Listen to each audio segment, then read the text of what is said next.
By the way, do you two like haddock? Dinner, either swordfish and salad or steak and calamari. I actually had an ice cream outside the Trevi Fountain in Rome. I did have a burger today. You do tend to let it slip on a Sunday. Cooking it up today, Alex. Yeah, it's time now for today's Ready, Steady, Cook. We're joined by someone that likes garage, actually, not the music variety. He likes sleeping in them. No, but he also likes plush Airbnbs that, you know what I mean, it's got all the mod cons in there and that. That's what I said, the garage. Yeah. Alex Crook joins us. Cookie, back in the day, I was a garage man. how are you? Very good. We saw a picture of you doing the rounds on our WhatsApp groups of you staying at an Airbnb on the night of the Christmas party, and it looks like it's a garage in the back of someone's garden. Yeah, it pretty much was a completed garage, but you know what? It did the job. Quirky, what happened? I heard that you tried to get somewhere in at 2 a.m. and it was revoked or something. No, that's a vicious rumour, as far as I'm concerned. I don't think that is a rumour. I think that's 100% true. You tried to check into your hotel room and it was shut. They're giving it away. It was shut. No, that was the week before. We've already done that, haven't we? Oh, right, yeah. Okay. How much was your B&B garage? It was actually about 120 quid. That's not a lot. 17 No, it was 17 quid. I know it was. It's not 17. What was it like in there, Cookie? And was it in someone's backyard? It was a bit. It was a TARDIS, right? It doesn't look much from the outside. It had a double bed. It had a dining room. It had a kitchen. It had a nice bathroom. Honestly, it was all right. Would you go back again? No. Oh dear. Right, let's start off by talking about talkSPORT's live commentary of Villa against Man City tomorrow lunchtime. I think this is a real fascinating game. I really do. Who have you been speaking to from the City camp? I do as well, and it's fascinating to try and get a mindset of these City players who everything they touch for a number of years turned to gold. Now all of a sudden they look human again, don't they? I spoke to Phil Foden in the aftermath of losing at home to United last weekend, and I asked him how the run of 1 win in 11 is affecting the players.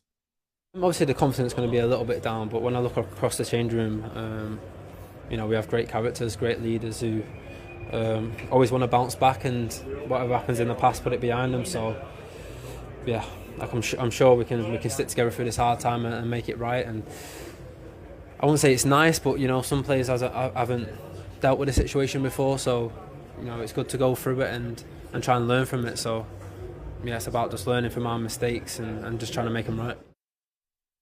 Yeah, Phil Foden there looking ahead to Villa Man City. I agree with you, Andy. I think this is a really intriguing game given City's run of form. They were beaten there, weren't they, last season when they were at the peak of their powers. Now they're definitely not. I've just got a sneaky feeling that City are going to bounce back to form this weekend, but I've not really got a lot of evidence to back that up. Do you know, I'm with you on that, Cookie, as well. I've got a funny feeling, and I think it's because we've seen Manchester City do it so often, bounce back. We've never seen them in this type of form, but I'm with you. I think they could bounce back.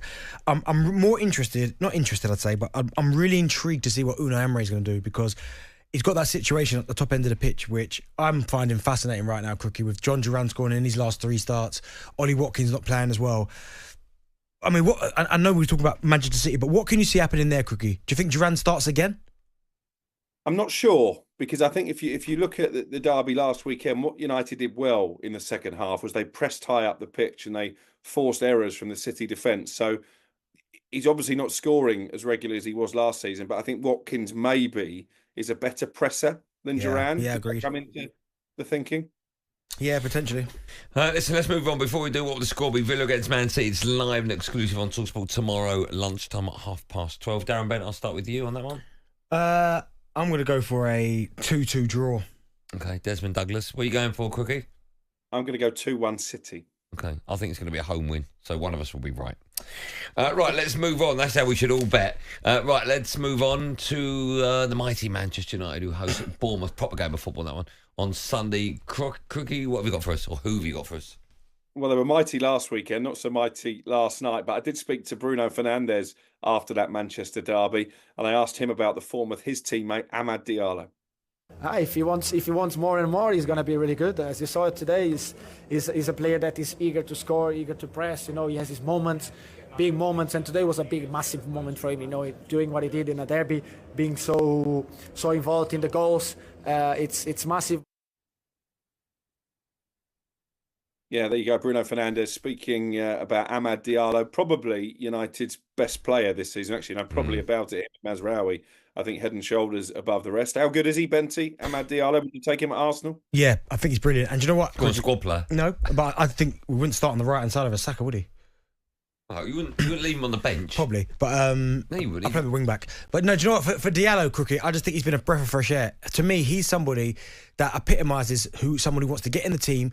Doesn't really matter where they're picked. They're not going to complain about the position they're playing in. Once they get an opportunity, they're going to take it. And he runs, he worked hard, and he deserved that goal against Tottenham last night, because a lot of other players would have probably pressed a little bit and gone, do you know what, I'm not going to go after this. He goes after him at 110 miles an hour, gets after it and gets his rewards. And I'm a big fan of his, and I'm glad to see that Ruben Amorim's going, do you know what, he's not picking egos or reputation. He's going, do you know what, this kid wants to play for me. His body language tells me he wants to play for me. So if that's the case, he's going to play for me. Cookie, let me ask you, I was a little bit disappointed, obviously, with the result last night, being a United fan, but just the fact that United didn't go full strength. You had players like Ahmed. I haven't got the team in front of me, but I know that it wasn't full strength. Goalkeeper wasn't there, of course. You had Xerxes playing. Anthony started. I mean, I just looked at that team and I just thought, why has he done that? And I just feel, I know United have got bigger fish to fry, and that being Europa League, because of course we win that, we get Champions League football the following season. But when you get down to maybe the last stage of a competition where a win gets you into the last four, I just thought, and if you're a new manager at the club as well, I just thought I was a little bit let down by that selection last night. I get where you're coming from. And actually, before the game, I was looking for Ruben Amorim to play his strongest team, because it's a big chance to get to a semi-final. But I think he's on a sort of discovery mission at the moment. He's still working out who he can rely upon, who fits into his system. So I understand it. I never think goalkeepers need a rest, by the way. I don't understand that. They're not going to be tired, are they? And I think that was a big mistake. If you take away the errors from Bayern Deer, then maybe the result is different. Yeah. Quickly, just a quick one, because Andy said there about the team that he picked. You want to see a stronger team, but when you look through your substitutes and some of the players that were left on the bench, I mean, who in your squad is playing really well that all of a sudden can make a difference? The goalkeeper, yes, I get that. Ahmed, he didn't start. Okay, Ahmed, but who else? Xerxes shouldn't be on the pitch. Anthony shouldn't be starting. I mean, Xerxes didn't start. He came off the bench, didn't he, Xerxes, for Hoyland? So yeah, but hold on, Anthony started. Yeah, Anthony did. Yeah. He shouldn't be anywhere near to start. No, but then who am I saying is, who do you think should have started that wasn't starting, other than Ahmad and the goalkeeper? Well, I haven't got the team in front of me. There was no Delict either, because I think he was a bit under the weather, and that's a big loss, because it is a big loss, because he's been probably the best defender this season, certainly centrally. What's happened to Lisandro Martinez, by the way? Yeah. Talk about regression. Yeah, he's not been great, and I like Martinez. I always have done. I think he defends really well, but all of a sudden, and certainly for that goal for Solanke, he's all of a sudden become passive. Crookie, you remember that aggression that he used to have in the challenge, get tight into centre forwards? That seems to have just gone. Yeah, I agree. And actually, I've mentioned it, I've written about it for the website, talksport.com. It wouldn't surprise me if there's suitors for Martinez at the end of the season. He might be one that they're prepared to cash in on. Yeah, okay.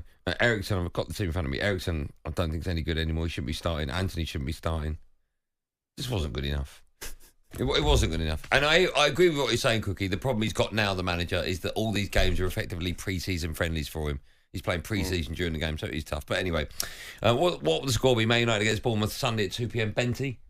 I'm going to go for a 2-2.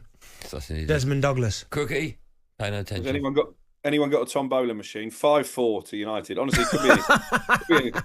Okay, you do understand that our listeners have no idea what the word tombola means. Right, it's like a raffle machine, isn't it? Yeah, raffle, there you go. Let's move on to Palace against Arsenal. It's tomorrow at 5:30. Who have you been speaking to in that one? Well, it's 5 years in charge for Mikel Arteta. He's celebrating the anniversary since he took the job, and he's been reflecting on his tenure. Things are different. It's gone so fast, to be fair. Looking back, it's gone so fast. I enjoyed every minute of it.